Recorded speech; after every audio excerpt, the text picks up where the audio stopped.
दोस्तों, एक बार एक व्यक्ति था। उसके पास धन दौलत की कोई कमी नहीं थी।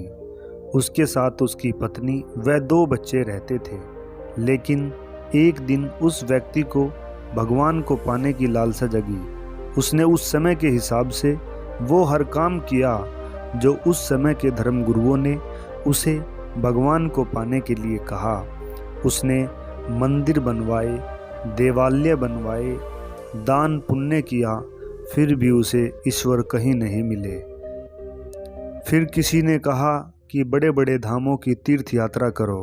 वह तीर्थ यात्रा पर निकल पड़ा, लेकिन फिर भी उसे ईश्वर नहीं दिखाई दिया। इस तरह ईश्वर को पाने की इस प्रक्रिया में उसके 25 साल निकल गए।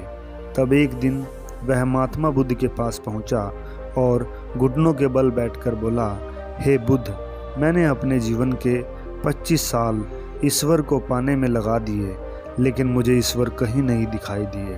क्या आप मुझे कोई ऐसा मार्ग सुझा सकते हैं जिससे मुझे ईश्वर के दर्शन हो जाएं?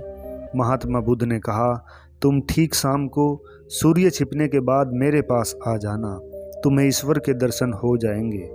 वह व्यक्ति प्रफुल्लित हो उठा, क्योंकि आज उसे ईश्वर के दर्शन होंगे। जैसे ही सूर्य छिपने वाला था, महात्मा बुद्ध अपनी कुटिया के बाहर कुछ ढूंढने लगे। सभी शिष्य हैरान हो गए कि आखिर ऐसा क्या हो गया।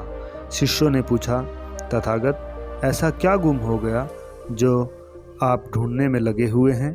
तभी बुद्ध बोले कि मेरे पास एक मोती था, वह कहीं इधर उधर गिर गया है, उसे ढूंढ रहा हूँ। सभी शिष्य मोती को बुद्ध के साथ ढूंढने लगे। तभी थोड़ी देर बाद वह व्यक्ति भी वहाँ आ पहुँचा और वह व्यक्ति पूछता है, हे बुद्ध, आप क्या ढूंढने में लगे हैं? बुद्ध उस व्यक्ति को भी वही बात कहते हैं कि मेरे पास मोती था, वह यहीं कहीं गिर गया है, उसे ढूंढ रहा हूँ। वह व्यक्ति भी ढूंढने में उनकी मदद करने लगता है, लेकिन काफ़ी देर ढूंढने के बाद भी उन्हें वह मोती नहीं मिलता है।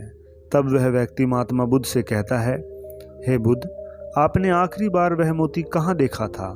तब बुद्ध बोले, मैंने तो मोती कुटिया के अंदर देखा था। वह व्यक्ति माथा पीट कर वहीं बैठ गया। अरे, इतनी देर से बाहर क्यों ढूंढ रहे हो? तुम लोगों ने तो मेरा भी समय खराब कर दिया। तभी महात्मा बुद्ध बोले, वत्स, मैं भी तो तुम्हें यही कहना चाहता हूँ।